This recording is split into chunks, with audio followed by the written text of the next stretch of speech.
Hi, I'm Sean Manning here with the WVU Football Sports Chat, and I'm joined by Joey LaMonaco, our WVU Football beat writer. How are you, Joey? I'm doing well, thanks for asking.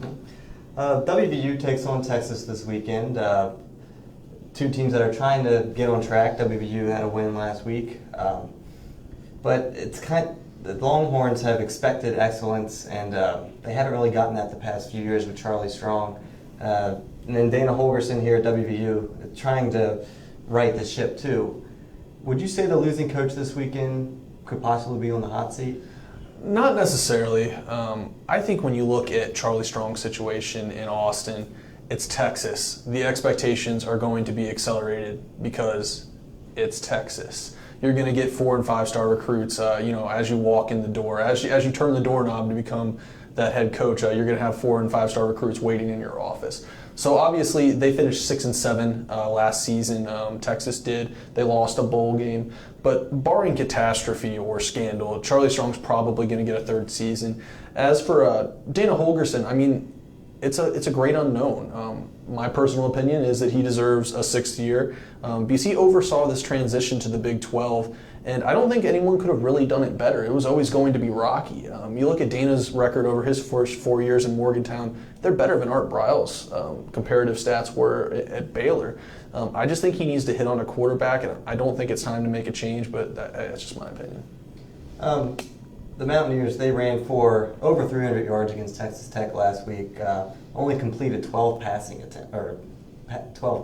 Do you think they're becoming a little too reliant on the running game? Well, Holgorsen certainly thinks so. At his media availability on Tuesday, he said something that I kind of took to heart, and it was, I hope that's not the only thing we can do well. They do need to pass the ball better. Like you said, they rushed for 300 yards, and there were a lot of things that contributed to that. I mean, Holgorsen continuously praises Skylar Howard and how skilled he is at the things that are going behind the scenes, getting the team into the right run play, shifting them. Obviously, Wendell Smallwood's one of the Big 12's best backs, but they need Skylar and those receivers to click if they're going to win games down the stretch here. They did finally get a win last Saturday against Texas Tech after going 0-4 in October. What do you think that does for this team going forward?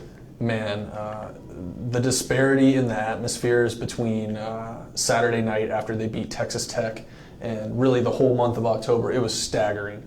Marquise Lucas, senior offensive tackle for WVU, I talked to him after the game and I asked him what it was like, and he said, I've never been to heaven, but I imagine it's something like that. And that just kind of sums it up. They really needed this win. Tony Gibson, the defensive coordinator, said he saw a little bit more of a spring in their step at Sunday night practice. So they needed this. I think they needed that win to win some games here down the stretch, because they would, had they lost to the Red Raiders, just get more demoralized. And with Texas, they're perennially a powerhouse program, but lately they've kind of fallen on hard times. But they're still Texas, and like you said earlier, they get these 4- and 5-star recruits. They're still a very dangerous team. Yeah, you can kind of throw out the records when the Longhorns come to town, because they have those athletes.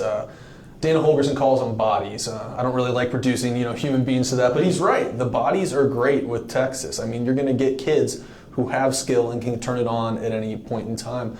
I asked KJ Dillon about what he remembers about Texas. He remembers Colt McCoy. He remembers Jordan Shipley. Those teams that were consistently contending. They were consistently going to great bowl games. I asked Adam Pankey. He remembers Vince Young and that team that played USC in the national championship game actually beat USC. So these players, their childhood memories of the Longhorns are of a very dangerous program, and that's how they've approached the week. All right. Thank you, Joey. Check out thedpost.com for more WVU football coverage.